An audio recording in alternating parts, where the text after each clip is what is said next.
ഓം ശാന്തി.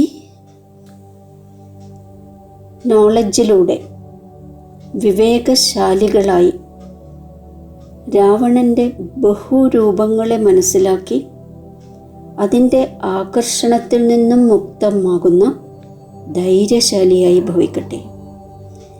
ധൈര്യശാലിയാകട്ടെ എന്ന വരദാനം ഇന്ന് ബാബ നൽകി. ഏത് കുട്ടികളാണ് ജ്ഞാനത്തിലൂടെ രാവണൻ്റെ അനേക രൂപങ്ങളെ നന്നായി മനസ്സിലാക്കിയത്, അവരുടെ മുന്നിൽ അതൊന്നും അടുത്തുപോലും വരാൻ സാധിക്കില്ല. ഒരു പക്ഷേ സ്വർണത്തിൻ്റെ രൂപമാകാം, അതല്ലെങ്കിൽ വജ്രത്തിൻ്റെ രൂപം ധാരണ ചെയ്തിട്ടുണ്ടാകാം. എന്നാലും അതിൻ്റെ ഒന്നും ആകർഷണത്തിൽ വരില്ല.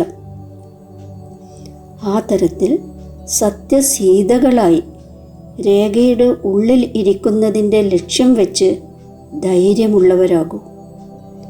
അപ്പോൾ ഈ രാവണൻ്റെ വലിയ സൈന്യം യുദ്ധം ചെയ്യുന്നതിനു പകരം താങ്കളുടെ സഹയോഗിയായി മാറും. പ്രകൃതിയുടെ 5 തത്വങ്ങളും 5 വികാരങ്ങളും പരിവർത്തനമായി താങ്കളുടെ സേവനത്തിന് വേണ്ടി വരും. ഓം ശാന്തി.